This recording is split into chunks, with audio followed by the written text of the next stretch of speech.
Bonjour à tous. Alors du coup, je vais vous présenter un petit peu mes pinceaux pour Mio. Je trouvais que ça serait peut-être une bonne idée de vous montrer avec quoi je travaille. Moi, je n'achète pas les pinceaux chez les professionnels de la prothèse parce que j'aime bien les choisir. Voilà. J'aime bien le toucher avant, le sentir, j'ai envie qu'il m'appartienne un petit peu avant de l'acheter. Et quand j'achète directement avec un fournisseur qui me vend des super pinceaux chers, ils sont très très bien, hein, sans doute. J'en ai essayé certains, ils sont effectivement très agréables à utiliser. Mais je sais pas. Moi, j'ai pas cette façon de m'approprier mon outil de travail. Alors chacun fait comme il veut. Moi, je les achète dans les magasins spécialisés de loisirs créatifs, de beaux-arts, voilà. Alors ceux-ci viennent, ceux que vous avez devant le nez, ils sont directement issus de ce genre de magasin. Alors on va commencer peut-être à droite, vous en avez un très grand. Alors ils sont tous en poil de martre. Celui-ci il a l'avantage d'être quand même assez long et assez tonique. Je l'aime bien parce que il se tient bien. Attendez, je vais vous montrer un petit peu plus en détail. Voilà. Il est très fin en bout, donc il permet quand même de faire certaines choses très fines. Voilà, alors il est assez souple au bout, vous voyez, mais par contre il est quand même bien résistant sur le corps, et ça lui donne aussi un autre avantage, c'est que pour ce qui va être des masses structures par exemple, on en reparlera plus tard, il fait réserve de liquide, et ça peut être intéressant. Voilà. Voilà. Alors, le deuxième pinceau, voilà, celui-ci c'est fait. Le deuxième, il a un petit peu la même forme, il est juste plus court. Alors bah là, c'est libre. Moi, je les utilise, je les interchange des fois. Voilà, ça dépend comment je me sens à l'aise au moment où je fais ce que j'ai à faire.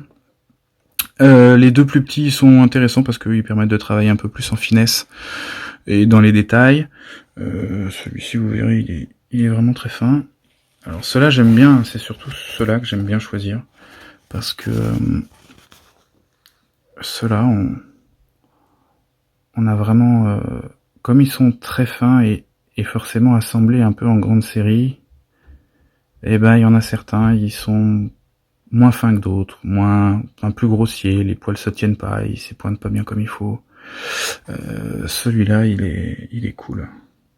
Il est cool pour moi. Enfin, pour moi, quoi. Voilà. Hop. Ensuite, j'ai un pinceau que j'utilise essentiellement, celui-là, pour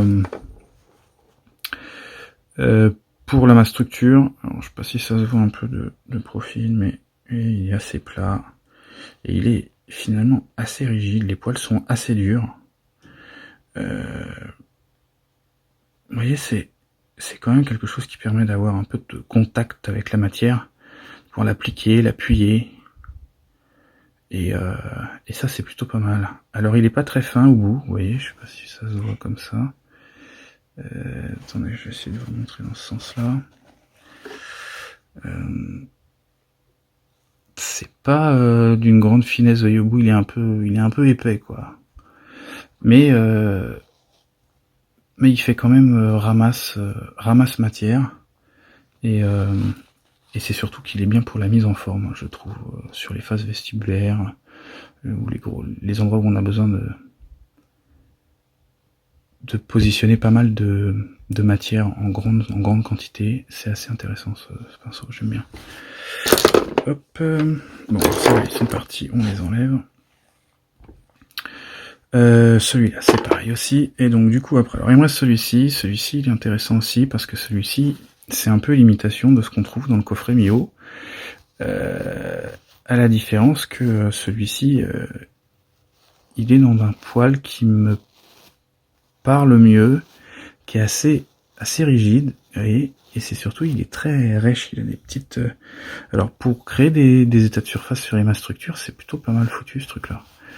Et il y a aussi un gros avantage, c'est que celui-là, il fait pas partie du coffret Mio, et que dans le coffret Mio, de spatule, il n'y a pas que des trucs qui me branchent. Et du coup, c'est obligé d'acheter tout le coffret, et en fait, ce pinceau m'a coûté, je crois, de mémoire, 5 €. Donc voilà, c'est très bien. Le manche est un peu long, je sais pas si vous voyez. Voilà, un grand pinceau, immense. Mais je le recouperai sans doute quand ça me gênera. Voilà, celui-ci c'est bon. Alors ça, c'est le petit mystère. Je vous en parle, mais je vous en ferai peut-être une petite démonstration pour vous expliquer plus tard. Ça, c'est un pinceau de calligraphie chinoise. Je m'en sers pour faire pelle à tarte, hein, faut être clair. Ça sert essentiellement à ramasser la masse structure. La masse structure, vous verrez, on en reparlera aussi, on montrera comment s'en sert. C'est pas forcément facile de savoir comment on peut s'approprier cette matière qui est un peu bizarre, qu'on n'a pas l'habitude de travailler. Alors bon, moi j'ai trouvé des astuces, voilà. Celui-là il me plaît bien. Il a un petit inconvénient, mais ça on en parlera peut-être plus tard aussi. Donc voilà, celui-ci, mystère. Alors oui, comprendre aussi un truc, je l'explique, voilà, je donne une info comme ça, sensible. Cette courbure, il l'obtient, et vous voyez, il est assez rigide en fait, il est juste souple sur le bout, et parce qu'il a pas encore complètement fini de prendre, parce que je viens de le fixer. Je le fixe à la laque liquide en fait. Après il va devenir dur en fait, très rigide, et du coup il se déformera pas quand j'aurai besoin d'attraper des choses sur ma plaque. Hop, il pourra voilà, il va me servir de pelle à tarte quoi. Voilà. Hop, celui-ci c'est fait aussi. Et puis alors là, j'ai mon calame de calligraphie aussi, dont je me sers essentiellement pour me servir de support comment dire, pour pouvoir je vous explique. Alors la plastiline, c'est ce que j'ai trouvé pour le moment. Franchement, je trouve pas que des avantages. En plus, on va rentrer dans la période chaude, donc elle a tendance à se ramollir un petit peu dès qu'il fait chaud. Alors en hiver, ça pose pas trop de problème, on n'est pas trop confronté à ça, mais voilà, c'est une pâte qui peut laisser des résidus et des choses comme ça dans les intrados des couronnes, et c'est pas tout le temps génial. Alors je vous montre, voilà, je m'en sers en fait en gros pour positionner à l'intérieur une couronne, voilà, et comme ça je peux m'en servir comme support. C'est assez large, c'est assez grand, c'est très léger et donc très maniable, et moi ça me plaît bien comme truc. Voilà. En ce qui concerne les pinceaux et les outils, je dirais que c'est à peu près tout. J'ai d'autres petits pinceaux dont je me sers de temps en temps, mais bon, voilà, j'en ai un par exemple, celui-ci, mais il est pas génial. C'est un poil, c'est un pinceau en poil synthétique. Il est assez large, assez grossier. Je l'avais pris pour l'essayer, mais en fait, je m'en sers très peu. Je sais pas si vous voyez, voilà. J'ai autre chose, non, j'ai pas grand chose. J'en ai un qui est un peu similaire à un que j'ai déjà. Là, il est pas mouillé, mais voilà. Ça me permet de les interchanger, j'aime bien. Voilà. Des fois, voilà. Et c'est à peu près tout pour ce qui concerne mes pinceaux. Voilà. Eh bien, à bientôt.